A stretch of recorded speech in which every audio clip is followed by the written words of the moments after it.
we totally have gotten off track. We need to get back on track. Well, that's the point of the whole podcast, isn't it? How do you get back on track? Yeah, if you we go don't down know, the obviously. sweat road. But if you need to get off track, we're your people. Yeah. So planners. We said planners. Planners gets me. Yep, that was good. I think more than just the planner. I think setting short-term goals. Yes, short-term goals. And having that headspace. Break and writing them down. Yes, so good. 100% write them down. And let me say, there is something that is very detrimental that all of us tend to do from time to time, and it's all or nothing thinking. And that's one of the reasons why your goals have been successful, because you're moving away from the all or nothing. Like you talked about doing the 5K. Sometimes we think, okay, I'm going to start exercising and I'm going to do it 5 days or 6 days a week. It's not sustainable. And we do it with our eating. We do it with all kinds of things. It's all, if we either think we have to do it 100% all, or we can't do it at all. And it's so disheartening because we can't do all. So then we go back to nothing. So challenge yourself in any kind of goal you set, anytime trying to get back on track, challenge yourself from that all or nothing mentality. Maybe it's a little. Maybe it's just for today. Maybe it's 2 times a week. Whatever it is, challenge yourself if you find yourself lapsing into that all or nothing mentality. I love that. I thought about that when you were talking about, I'm going to exercise 45 times this quarter. I said, all right, well, I'd make myself a checklist, and as soon as I got to 45, I'm done. So I'm going to do it every single day for 45 days in a row, and then, I don't have to do anything for a month and a half. Like, that's not the point. Right. The point is finding breaking those sustainable. down in small points. And if you don't have any, if you're not doing anything, start somewhere. And it doesn't have to just be with your exercise. It could be with sitting down and journaling, or that quiet time you were talking about sitting down and reflection on your time. Just start with 15 minutes of sitting in reflection. Let me give you a little advice, because I've learned this so far. Start with 3 minutes. Because 15 minutes of silence can seem overwhelming when you've not done it. And I was reading a book, and they said, don't start with 15 minutes. Start with 3 minutes. Set your timer and say, I'm just going to sit here for 3 minutes. And then once that 3 minutes up, go, you know what? I think I could go another 3 minutes. So go another 3 minutes. And before you know it, you've gone the full 15 minutes, but you've taken the pressure off yourself to have that full 15 minutes. And I would say give yourself permission to start over. When you realize that you're not where you wanted to be, you know what? Today is a great day to start again. Whether that be your eating patterns, your exercise patterns, your thought patterns, today is a great day to start again, and it's never too late. I used to fool myself to say it. You know, when I turned 50, I was like, oh, after 50, I don't know if doesn't it make a difference? It doesn't make a difference, you know.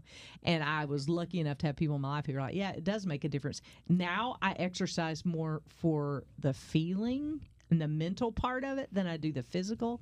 I mean, honestly, I'm not in the. I'm never going to win a swimsuit modeling contest. I'm just not, because I'm not built that way, and that's okay. And so I do it more for the feeling that I get and how it makes me feel in my headspace than how I look in a bathing suit. Yeah, because that's not the right motivation. No. How you look is not the right motivation. It's got to be. And it's out of your control. Scale.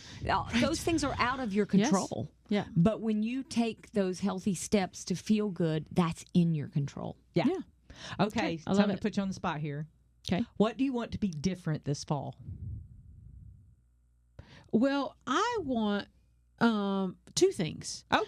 You can have 2 things. Can I have 2 things? You can have 2 things. Okay. So the first is related to this exercise thing. Okay. You know, I started this club. Yeah. And so I'm It spending looks like time. so much fun. Oh, it's so much fun. I'm It's so with my friend. glad. I'm doing it with some friends, and So it's good. so good. Yeah. And sweaty and, you know, challenging and all the things. And there's music. And so who doesn't love all of that? Yeah. And it's outside. Anyway, I want to keep doing that. I love that part. Yeah, I want to keep doing that. Okay. But then the second thing is just in response to this whole idea of the reflection. I want to take some time to reflect. I'm going on vacation actually next week, and the week after that, I'm taking 2 weeks off in a row. There's some good time there for reflection. Yeah, for sure. So I'm gonna spend some time reflecting, and then at least 3 months from now, so which is sometime this fall, I want to reflect on my reflections and reflect on my goals in the last 3 months. Yeah. Okay. You've inspired me. So you're going to have to whisper the name of that planner in my ear when we're off air. I certainly will. Okay. Very good. Actually, Very I'll good. get a discount code. Yeah. That's good. I want two things too then. Please, can I have two things? Yes, you can have two. Okay. One is more practical and the other is just more experiential. So the practical one is really I want to start my days off right. And in summer, it's a lot easier for me to get up, spend time reading my Bible, spend time in prayer, walk the dog, do the things, and then come to work because I don't have to take the kids to school and there's not as much traffic and there's not as much pressure.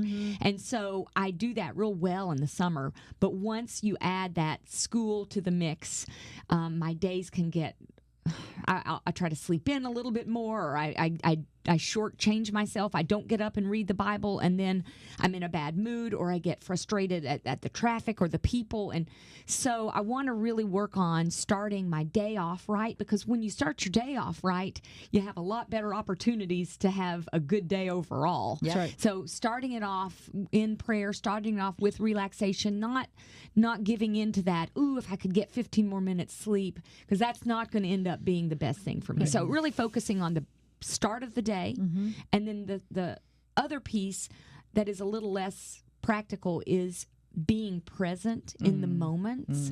And that is particularly important to me because my son is starting his senior year, and then I have my other son is starting his freshman year. So I don't want to miss these days. I don't want to miss these opportunities. I want to be present. I want to be not thinking about the next thing always, but I want to make sure that I carve out time to enjoy my family. Yeah. So Yeah. Okay. So All right. What about you? Yes. Yeah. Please. Okay. So my one big one is I want to be practicing Sabbath regularly. A 24-hour time period where I'm away from devices, I'm away from TV, I'm away from noise, even music. I want to be doing that regularly. This fall. The other thing is I want to continue to better my physical body so that I can be healthier to do what God's called me to do. Yeah. Because I think that for me has been a big conviction lately. Like if God called me to move to, Zimbabwe tomorrow, and to walk 14 miles a day, I don't know I could do that. Yeah. So I want to be physically healthy and in a place where I can do what God's called me to do. Because sometimes that limits us. And so I don't mean for that to sound super spiritual, but I really want to stay on that path. And I'm a big emotional eater, and I'm understanding a little more just through some study and through some counseling, and I'm kind of uncovering the roots of that, and I want to continue to work on that, and I think that's part of the motivation to try to want to stay in that place of moving my body and making sure my mind is healthy. So those are my two things, and we'd love to hear your two things.